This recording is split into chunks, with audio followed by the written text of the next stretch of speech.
the Orlando Drummer. Good to see you guys, and thank you all for tuning in to another drum lesson. So today we're learning that super aggressive triplet fill that you just saw, and this thing calls for a really wide spectrum of skill sets. Now, it's one thing to learn a pattern and get that pattern up to speed, but I promise that is not going to work with this particular lick. In order to make today's fills sound genuine and believable, we're going to have to add a lot of texture to this pattern and really hone in on all of the dynamic peaks and valleys that are happening in this measure. It's going to be really helpful to remember that contrast is a super important tool that we can use when we want music to sound more aggressive, maybe more fierce, or in this case, savage. So if you're someone who, let's say, screams all the time, it's going to be tough for you to get people's attention when you actually have something important to scream about. But if you speak dynamically, meaning sometimes you whisper, sometimes you talk normally, and sometimes you scream, you'll find that the contrast between those dynamic levels allows each one of those levels to have a lot more impact. So, in my opinion, one of the things that makes this fill so savage is that we're tapping into all of these dynamic levels, which gives us these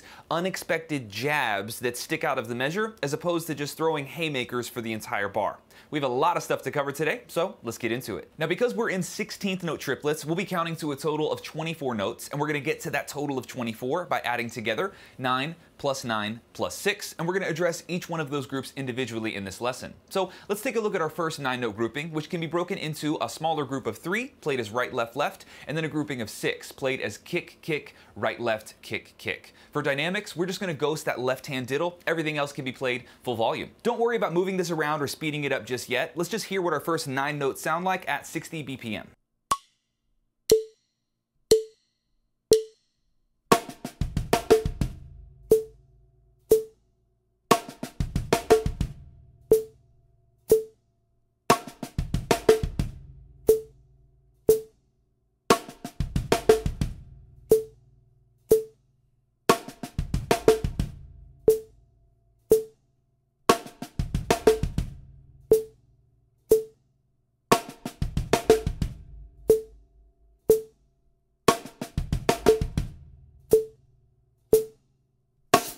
Moving on, let's take a look at our next 9 notes, which I actually think are much easier to play than the last grouping. Here we have a 6-stroke roll. We're accenting the first and the last note of that rudiment, and then we're just adding a right, left, left to the end of that with a loud right hand, and again, ghosting those lefts. Now, instead of just playing this by itself, we're going to attach this to the 9-note grouping that we just played. So we have our first 18 notes of the pattern here, and we'll also play the downbeat of 4 with the right hand, and that's just so we have a solid place to land against the metronome. So we're going to give beats 1, 2, and 3 a shot. Again, just kick and snare, and at that same tempo, 60 BPM. Let's do it.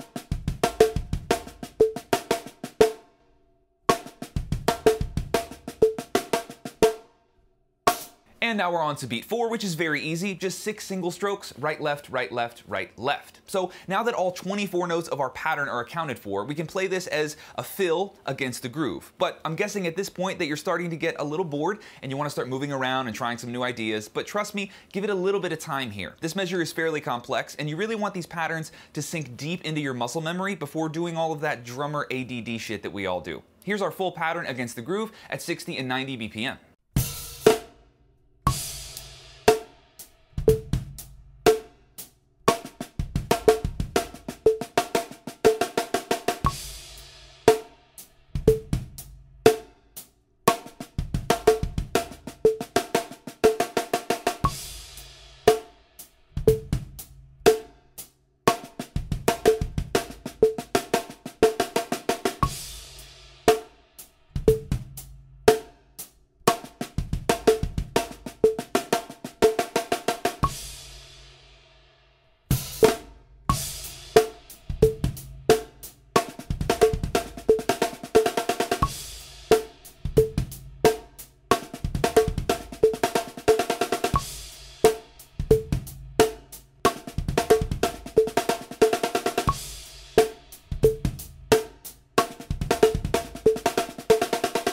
And now the fun part, orchestration. Now I know I say this in almost every YouTube lesson, but I've got to remind you that all of my orchestrations are intended to be just suggestions. Consider this specific fill to just be a jumping off point, and know that my goal as an educator is always to inspire you to eventually make these things your own. If I was teaching you how to speak English, the goal is not for you to learn really specific, complex sentences. The goal is for you to speak freely. So put in the work that it takes to explore, experiment, and eventually make these ideas completely your own. Okay, so looking at our first 9-note grouping, everything is the same here, except for that right-left that's in between those kick drums. Those 2 notes are just gonna get moved over to your floor tom. In our second 9-note grouping, that first right hand, that stays on the floor tom. You complete the 6-stroke roll, and then the last hand of that rudiment goes up to the hats, and you can open or bark that hi-hat if you want.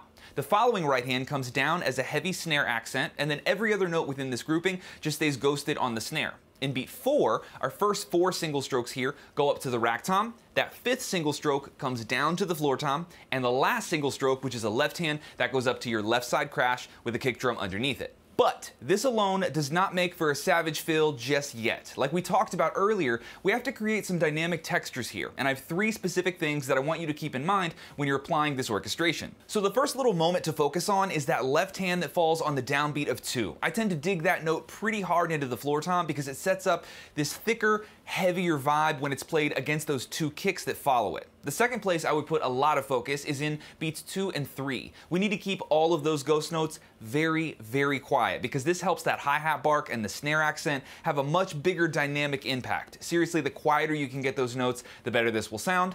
Contrast. And the last thing I want you to focus on are those first 4 single strokes inside of beat 4 where I'm doing a pretty extreme crescendo on the rack tom. So that first right hand of beat 4, you know, that thing should be almost inaudible, but the 4th note on the rack tom in beat 4, that should be about as loud as you can get away with, so we have this really drastic dynamic ramp here. As always, we're going to try out our complete fill at 3 different tempos against the groove, but stick around after this because I have a pretty cool modification of this pattern to show you guys, and it acts as a really cool shortcut for your practice time. Here's our complete Savage triplet fill with orchestration, 60, 90, and 110 BPM.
Alright, so you've banked another YouTube chop. Hopefully that's a fun lick that you can spend a rainy day working out. But for functionality's sake, I want to show you a slightly different version of this pattern that I find a lot easier to improvise with. When we try to loop our original pattern around, for me, the single strokes that happen in beat 4 made that a little bit more difficult. I would get stuck there pretty often. So what we're going to do is swap out those single strokes for a different 6-note pattern, which is going to be right, left, left, kick. You can see that we're keeping all the right hands loud and ghosting the lefts. And for me personally, ending this phrase with a kick drum as the last note, it allows me to reset my hands to get ready for the downbeat of 1. And this made a huge difference in my ability to loop this pattern around and get comfortable exploring some different voices. So with this modified pattern, let's take a minute to stretch this idea out over the kit and see what we can come up with.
Alright guys, that is all I have for you in this one, but I hope you enjoyed it. If you want more drum lessons like this, come join me on OrlandoDrummer.com, where you'll find hundreds of lessons already waiting for you and a brand new drum lesson every Saturday morning. In the member vaults of the site, you'll find 3 types of lessons. There's over 50 master classes, which are 1-hour lessons that dive deep into some of my favorite musical concepts. There are 25 lesson packs, which are most similar to lessons that you'll find here on YouTube, just like this one. And if you're looking for quick licks or other ideas, there are nearly 100 of those in the form of single lessons. Memberships to OrlandoDrummer.com give you instant access to 100% of this content, including tons of videos that aren't for sale in the store, like interviews, studio tours, recording lessons, our member Q&A, and a whole lot more. If you want the music that was featured in this lesson, it's one of over 200 practice loops, also available on OrlandoDrummer.com. Links are in the description. Thanks for watching, guys. Adam here, and I will catch you in the next one. Later.